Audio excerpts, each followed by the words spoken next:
सावर्णी मुनि की पुत्री तुलसी अपूर्व सुंदरी थी। उनकी इच्छा की थी कि उनका विवाह नारायण के साथ हो। इसके लिए उन्होंने नारायण पर्वत की घाटी में स्थित बद्री वन में घोर तपस्या की। दीर्घ काल तक तपस्या करने के उपरांत ब्रह्मा जी ने प्रसन्न होकर दर्शन दिया और वर मांगने को कहा। तुलसी ने कहा, सृष्टि के कर्ता ब्रह्मदेव, आप अंतर्यामी हैं, सबके मन की बात जानते हैं। बताती हूँ, मैं चाहती हूँ कि भगवान श्री नारायण मुझे पति के रूप में मिले। ब्रह्मा जी कहते हैं, तुम्हारा अभीष्ट तुम्हें अवश्य मिलेगा। अपने पूर्व जन्म के किसी अपराध के कारण तुम्हें श्राप मिला है। इसी प्रकार भगवान श्री नारायण के एक पार्षद को भी दानव कुल में जन्म लेने का श्राप मिला है। दानव कुल में जन्म लेने के बाद भी उसमें नारायण का अंश विद्यमान रहेगा। इसलिए इस जन्म के पूर्व जन्म के पाप के शमन के लिए संपूर्ण नारायण तो नहीं, नारायण के अंश के युक्त दानव कुल में जन्मे उस श्रापग्रस्त पार्षद से तुम्हारा विवाह होगा। श्राप मुक्त होने पर भगवान श्री नारायण सदा सर्वदा के लिए तुम्हारे पति हो जाएंगे। तब तुलसी ने ब्रह्मा जी के इस वर को स्वीकार किया। पौराणिक ग्रंथों के मुताबिक जालंधर नाम का एक राक्षस देवी देवताओं को अपने आतंक से तबाह कर रखा था। कहते हैं कि जालंधर की पत्नी वृंदा एक पतिव्रता नारी थी। कहा जाता है कि उसकी पूजा से जालंधर को किसी युद्ध में पराजय हासिल नहीं होती थी। इसके अलावा वृंदा भगवान विष्णु की परम भक्त थी।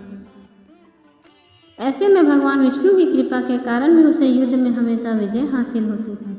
एक दिन जालंधर स्वर्गलोक पर आक्रमण कर दिया। इसके बाद सभी देवी देवता भगवान विष्णु के पास गए और उनसे रक्षा की गुहार लगाई।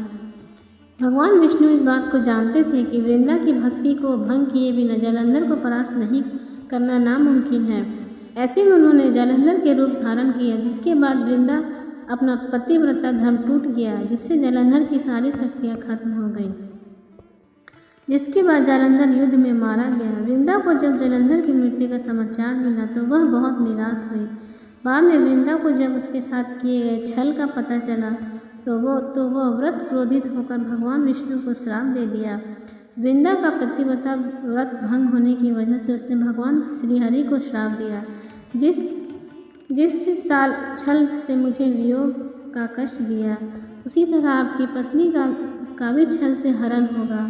साथ में आप पत्थर हो जाएंगे और उस पत्थर को लोग शालिग्राम के रूप में जानेंगे। कहते हैं वृंदा के श्राप की वजह से भगवान विष्णु दशरथ के पुत्र श्री राम के रूप में जन्म लिया। फिर बाद में उन्हें सीता हरण के वियोग में कष्ट झेलना पड़ा। वृंदा ऐसे बनी तुलसी।